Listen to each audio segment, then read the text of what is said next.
भारत आए तो माननीय जितेंद्र सिंह जी,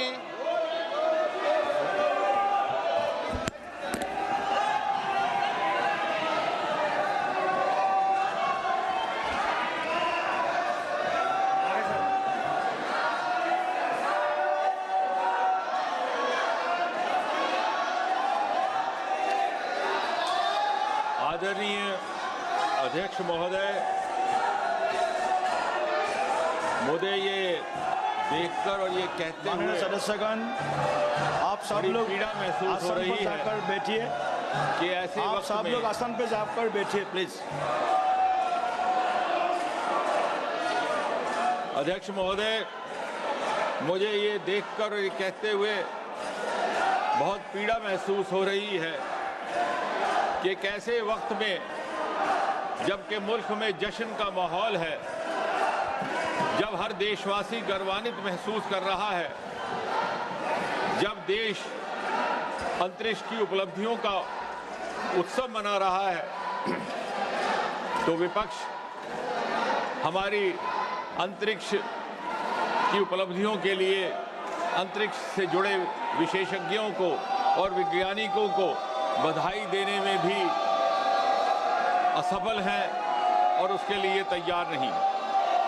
आपकी नाराजगी सरकार के साथ हो सकती है, आपकी नाराजगी भारतीय जनता पार्टी और एनडीए के साथ हो सकती है, परंतु हैरत है, आपकी नाराजगी एक अंतरिक्ष यात्री, एक गगन यात्री के साथ भी हो सकती है।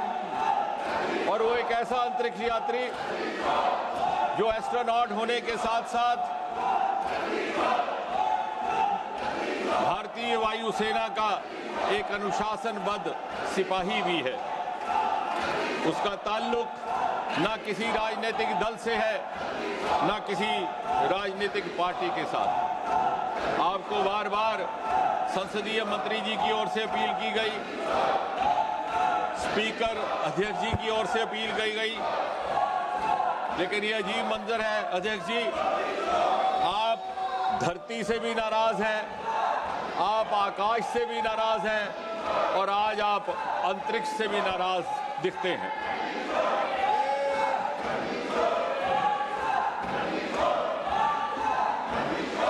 और एक चिकित्सक होने के नाते, मेडिकल डॉक्टर होने के नाते मैं ये मनस्थिति समझ सकता हूं अध्यक्ष जी।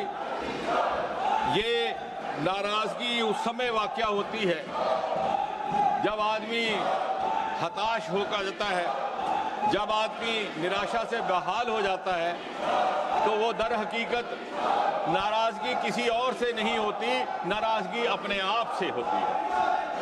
आज जो विपक्ष जिस तरह का प्रदर्शन कर रहा है, ये उनकी अपने प्रति नाराजगी का इजहार है, क्योंकि वो हर अपने मंसूबे में विफल हैं, उनकी कोई बात नहीं बन पा रही।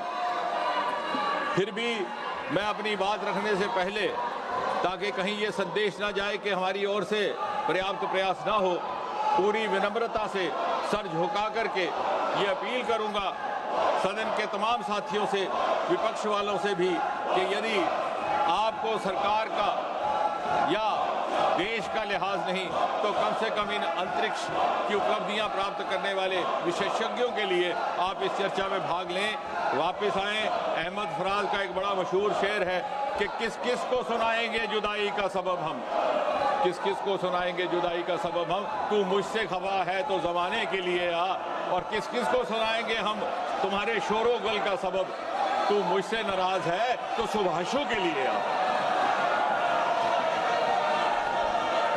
बहरहाल दुनिया किसी के रोकने से नहीं रुकती, बहारें फिर भी आती हैं, बहारें फिर भी आएंगी। विकसित भारत की ये तेज रफ्तार यात्रा यूं ही चलती रहेगी, इसको कोई रोक नहीं सकता। और प्रधानमंत्री मोदी जी के दृढ़ निश्चय और दृढ़ संकल्प को कोई हिला नहीं सकता। Nobody can shaken the courage and courage of conviction of Prime Minister Modi. Having said that, अध्यक्ष जी, आज एक ऐसा वक्त है जब सारा देश जश्न के माहौल में है। हर माँ अपने बच्चे के लिए दुआ करती है कि वो बड़ा होकर के शुभांशु शुक्ला बने, और हर बच्चा ये ख्वाब देख रहा है कि मैं भी बड़ा होकर शुभांशु शुक्ला बनूं। आज दुनिया ने भारत की क्षमताओं के आगे सर झुकाया है। अभी कल ही शुभांशु का इस सफल यात्रा के बाद राजधानी दिल्ली में वापसी हुई है, आगमन हुआ है, और उससे कुछ ही समय पहले ऑपरेशन सिंदूर के द्वारा भारत की अंतरिक्ष में क्षमताओं का प्रदर्शन धरती से आकाश तक देख करके सारे विश्व ने हिंदुस्तान का लोहा माना है। ऑपरेशन सिंदूर के दौरान भी अंतरिक्ष विभाग और स्पेस टेक्नोलॉजी की जो भूमिका रही है, उस भूमिका को निभाने के हेतु जो टेक्नोलॉजी अपनाई गई वो भी गत 10 वर्षों में मोदी जी की सरकार के आने के बाद ऐसा हुआ। और इस तरह से मुझे यकीन है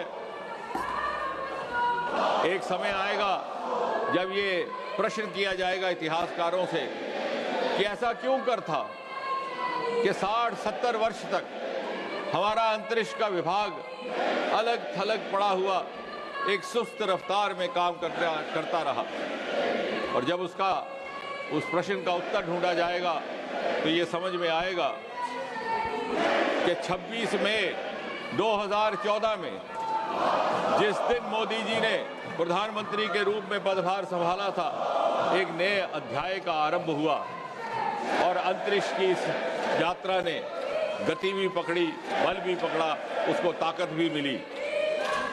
और दूसरा प्रश्न ये भी पूछा जाएगा कि ऐसा पहले भी हो सकता था मगर क्यों कर ना हुआ, और उसका शायद ये उत्तर होगा कि हमारे देश में प्रतिभा की कमी ना थी, हमारे वैज्ञानिकों में, हमारे विशेषज्ञों में काबिलियत भी थी, योग्यता भी थी, सलाहियत भी थी, क्षमता भी थी, आंखों में सपने भी थे, दिल में अरमान भी थे, मेहनत करने का मादा भी था। लेकिन अगर कमी थी तो कमी थी उस अनुकूलता की जो नीति निर्धारकों की ओर से अपेक्षित होती है। यदि कोई अभाव था तो अभाव था उस सपोर्ट सिस्टम का जो राजनीतिक नेतृत्व पॉलिटिकल डिस्पेंसेशन से अपेक्षित होता है, और उस अभाव की पूर्ति, उस कमी की पूर्ति मोदी जी के आने के बाद सन 2014 में हुई।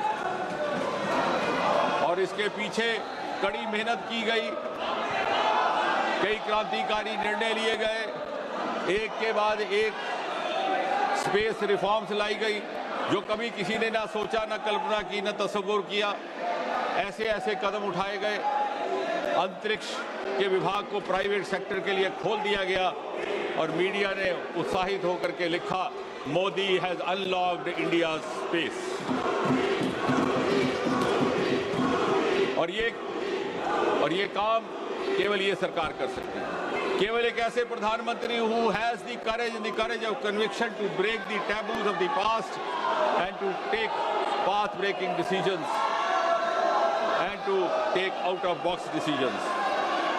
देखते ही देखते कुछ एक वर्षों में जहां हमारी स्पेस इकोनॉमी केवल नाम मात्र हुआ करती थी, आज 8 बिलियन US डॉलर तक जा पहुंची है। और इतनी तेज रफ्तार में उसकी प्रगति हो रही है कि आंकड़ा ये दर्शाता है कि आने वाले 8-10 वर्षों में इसमें लगभग 5-6 गुना वृद्धि होगी। हम 45 बिलियन US डॉलर तक पहुंच करके देश की अर्थव्यवस्था में एक प्रमुख भूमिका निभाने के लिए तैयार होंगे। देश को चौथी दर्जे से पहले दर्जे की इकोनॉमी बनाने में स्पेस की एक प्रमुख भूमिका रहेगी। जहां कुछ वर्ष पहले तक किसी को यह अंदाजा ना था कि स्पेस में भी स्टार्टअप हो सकते हैं, आज वहां 300 से अधिक स्टार्टअप है और उनमें से बहुत सारे विश्व स्तरीय, वर्ल्ड क्लास। आपको ये जान करके दिलचस्पी होगी कि इसरो की विधिवत औपचारिक स्थापना सन 1969 में हुई थी और ये वो साल था जब अमेरिका ने चांद की धरती पर पहला मानव उतारा था और हमारा अभी जन्म हो रहा था। लेकिन आज चांद की धरती पर पानी अथवा जल के होने का प्रमाण हमारा चंद्रयान लेकर आया है। और विश्व को मानव जीवन की संभावनाओं को परखने के लिए प्रेरित किया है। आज चांद के सदर्न पोल पर पहुंचने वाला हमारा मिशन चंद्रयान-3 है। आज वो जमाना नहीं रहा कि दूसरे देश कोई सफल प्रयोग करते थे और हम उसका अनुसरण करते थे। उदाहरण के तौर पर टेलीविजन अमेरिका के दर्शकों ने सन 50 के दशक में देखा। वो बहुत चर्चित राष्ट्रपति चुनाव 1960 का, जिसमें कैनेडी ने रिचर्ड निक्सन को एक टीवी डिबेट के बाद पराजित कर दिया था। उस समय हमें ना ये मालूम था कि टीवी क्या है और डिबेट क्या है। इस दिल्ली शहर में भी पहला चित्रहार हमें कहीं 1970-71 में जाकर के देखने को मिला। लेकिन अब दृश्य बदल चुका है। India is no longer a follower. On the other hand, India beckons others to follow her. और बहुत सारी ऐसे प्रयोग शुभांशु ने भी किए हैं, जिनका जिक्र मैं अगले 3-4 मिनट में आपके सामने रखूंगा। लेकिन उससे पहले ये भी कहना लाजमी है कि बहुत सारे लोग ये कहते हैं कि साहब आप चांद की धरती पर तो जा रहे हैं, अंतरिक्ष में जा रहे हैं, लेकिन इससे हमें क्या लाभ है? I have the confidence to say that India has produced a unique model of using or applying space technology for the ease of living, for infrastructure projects, for development projects. Today, space technology has entered each and every household in India. आप गति शक्ति जैसे हमारे portal आज विश्व स्तरीय हैं, global model बन चुके हैं। इंफ्रास्ट्रक्चर प्लानिंग में, मॉनिटरिंग में, टेलीमेडिसिन हो, स्वास्थ्य का क्षेत्र हो, कम्युनिकेशन हो, फ्लड और डिजास्टर मैनेज में आज हमारी स्पेस टेक्नोलॉजी दूसरों के लिए सूचनाएं प्रदान करती है। हाउसिंग और अर्बन डिपार्टमेंट में अमृत स्कीम, 500 शहर, स्मार्ट सिटीज 100 शहर, स्पेस टेक्नोलॉजी के उपयोग से ये कार्यक्रम आगे बढ़ रहे हैं। डिफेंस का जिक्र मैंने अभी किया। ऑपरेशन सिंदूर ने हमारी स्पेस टेक्नोलॉजी की डिफेंस की क्षमताओं को पाकिस्तान की धरती पर प्रमाणित करने का अवसर दिया और उस अवसर का बखूबी फायदा लिया गया। एग्रीकल्चर सेक्टर में देखिए, हर प्रकार से स्पेस टेक्नोलॉजी का उपयोग हो रहा है। जियो मनरेगा, रेलवे, यहाँ तक कि यूटिलाइजेशन सर्टिफिकेट भी अब स्पेस टेक्नोलॉजी के माध्यम से उपलब्ध हो रहे हैं। और जहाँ तक XGM-4 और इस मिशन का ताल्लुक है, जिसमें शुभांशु शुक्ला जी हिस्सा थे, तो ये बात मैं ये कहकर के शुरू करूंगा कि XGM-4 और इंटरनेशनल स्पेस स्टेशन की ये कहानी बड़ी करीब से जुड़ती है गगनयान की कहानी से।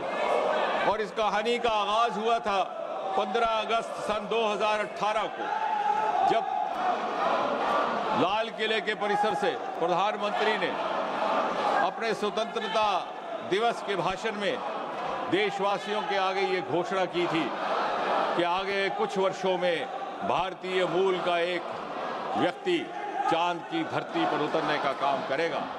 और सारे देश को एक अजीबो-गरीब फक्र का एहसास हुआ था। उसके उपरांत एज ए फॉलोअप इसरो ने 4 ऐसे व्यक्तियों का चयन किया जिसके लिए उनको प्रशिक्षण दिया जाए। उसमें group captain Prashant Gopalakrishnan Nair, group captain Angad, group captain Krishnan और विंग कमांडर शुभांशु शुक्ला, जो अब ग्रुप कैप्टन बन चुके हैं और जिनके नाम का उल्लेख अध्यक्ष जी ने भी किया। और इनका प्रशिक्षण प्रारंभ हुआ और फरवरी 2024 में prime minister awarded these 4 potential astronauts with wings at the Vikram Sarabhai space centre, जब प्रधानमंत्री जी का वहां विजिट हुआ। लेकिन फिर एक ऐसा मोड़ आया। प्रधानमंत्री जी वाशिंगटन डीसी के दौरे पर थे सन 2023 में और चर्चा के दौरान ये पेशकश आई कि इंटरनेशनल स्पेस मिशन पर जो उनके एस्ट्रोनॉट जा रहे हैं उनके हमरा एक हिंदुस्तानी भी जाए, तो क्या ही अच्छा हुआ। और पहली बार प्रत्यक्ष रूप से भारतीय अंतरिक्ष विभाग और उसके साथ जुड़े हुए लोगों की क्षमताओं की मान्यता अमेरिका की धरती पर की जा रही थी, देश भर के अलावा विदेशों में की जा रही थी। और इस प्रकार इस मिशन का हिस्सा बनने के लिए शुभांशु शुक्ला और उनके साथ ग्रुप कैप्टन प्रशांत एज बैकअप ह्यूस्टन पहुंचे। इसमें एक बात और भी जोड़नी अहम है कि इसमें भारत की ओर से लागत, इस समय मैं अंतरिक्ष में खड़ा हूं, ये पोस्टर मेरे तक पहुंचेगा नहीं,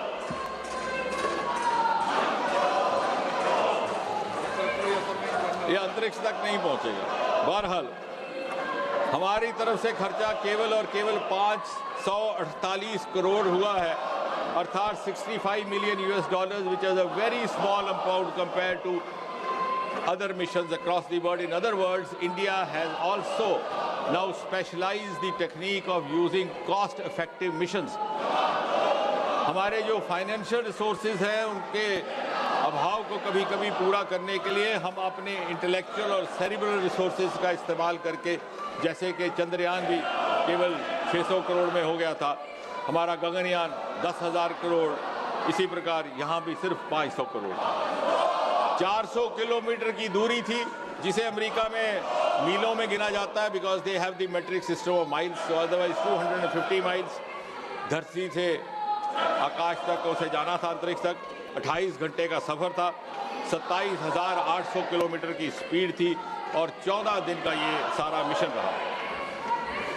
इसके उपरांत उनकी ट्रेनिंग का क्रम शुरू हुआ। 11 महीने की ट्रेनिंग हुई इन दोनों एस्ट्रोनॉट्स की और 25 जून 2025 को कैनेडी स्पेस सेंटर फ्लोरिडा से इनका टेक ऑफ होता है और लगभग 3 सप्ताह होते होते 15 जुलाई को सैन डिएगो में ऑफ कैलिफोर्निया अटलांटिक ओशन में इनकी वापसी होती है। वापसी के बाद शुभांशु को 1 सप्ताह मेडिकल एवेल्युएशन के लिए रखा जाता है। लगभग 1 सप्ताह उनकी डीब्रीफिंग होती है इसरो के साथ। फिर उसके बाद लगभग 2 सप्ताह अलग अलग नासा के साथ, एक्सियम के साथ, स्पेस एक्स के साथ, या कि ये प्राइवेट पब्लिक पार्टिसिपेशन का भी उदाहरण है, उनके साथ होता है। और आखिरकार 13-14 तारीख को वो वापसी की तैयारी करते हैं और दिल्ली उनका आना 17 अगस्त को होता है। इसमें ये बात बड़ी महत्वपूर्ण जोड़नी है कि जो हमारे 4 वैज्ञानिक थे, 4 एस्ट्रोनॉट्स थे, जिनकी हेड एक 65 वर्षीय महिला थी पेगी विल्सन, उसके अतिरिक्त एक पोलैंड के थे स्लॉस और एक हंगरी के थे टिबर कापू। लेकिन सबसे महत्वपूर्ण भूमिका और सबसे महत्वपूर्ण काम शुभांशु शुक्ला पर दिया गया था। ये हमारी क्षमताओं का विश्वसनीयता थी। शुभांशु शुक्ला पायलट भी थे। शुभांशु शुक्ला ने वो काम किया जो दर हकीकत एक बायोटेक्नोलॉजिस्ट का करना था। मैं परसों जब उनसे मिला तो मैंने कहा, शुभांशु, हमने तो आपको इतना ट्रेन कर दिया कि अब आप बायोटेक्नोलॉजिस्ट भी बन सकते हैं, क्योंकि वो ऐसे एक्सपेरिमेंट्स थे जो लाइफ साइंसेज के साथ ताल्लुक रखते थे, एग्रीकल्चर के साथ ताल्लुक रखते थे, प्लांट बायोटेक्नोलॉजी के साथ ताल्लुक रखते थे। लेकिन वहाँ पर किसी डॉक्टर का जाना शायद इतना आसान ना था, क्योंकि उसके लिए यू रिक्वायर एक्लिमेटाइजेशन ट्रेनिंग, और इसलिए Shubhanshu prove to be a very good learner. कुछ ही समय में उन्होंने वो सारे प्रयोगों का प्रोसीजर समझ लिए, ग्रहण कर लिए और बड़ा बेखूबी से उन्हें निभाया। इन जो भी प्रयोग हुए हैं ये मुख्य तौर पर 6 श्रेणियों में बांटे जा सकते हैं। 2 प्रयोग हैं जो लाइफ साइंसेज को लेकर के, यानी वहां पर मसल्स का डिस्फंक्शन हो जाता है, वेस्टिंग हो जाती है, जिसे biogenesis studies, how to preserve the muscle function, how to strategize recovery. दूसरा कि लगातार उन्हें टेलीविजन का स्क्रीन देखना पड़ता है, कंप्यूटर का स्क्रीन देखना पड़ता है, तो what are the cognitive effects of exposure continuously to these electronic gadgets. ये ऐसे प्रयोग हैं जिनका फायदा हमें धरती पर भी होगा। तीसरा, इसी तरह से स्पेस के अंदर किस तरह से एडिबल एल्गी जलाए जाए। चौथा, किसी तरह से चावल, मूंग, इसके बीज बोए जा सके जीरो ग्रेविटी पर। साइनोबैक्टीरिया जो एक्सट्रीम कंडीशन में काम करते हैं, उनकी ग्रोथ कैसी हो।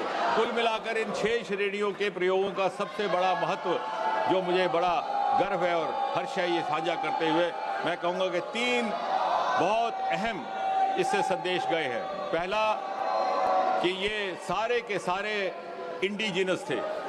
इन सारे की सारी किट्स हिंदुस्तान में विकसित की गई। इसी मंत्रालय के दूसरा विभाग डिपार्टमेंट ऑफ बायोटेक्नोलॉजी, उसके अतिरिक्त कुछ एक IITs, कुछ एक इंडियन इंस्टीट्यूट ऑफ साइंस, यानी आत्मनिर्भर भारत के मंत्र का पालन भी इन्हीं प्रयोगों से हुआ। दूसरा, जो अक्सर मोदी सरकार के द्वारा कहा जाता है होल ऑफ गवर्नमेंट अप्रोच, इसमें सारे देश के वैज्ञानिक संस्थान भी शामिल थे और दूसरे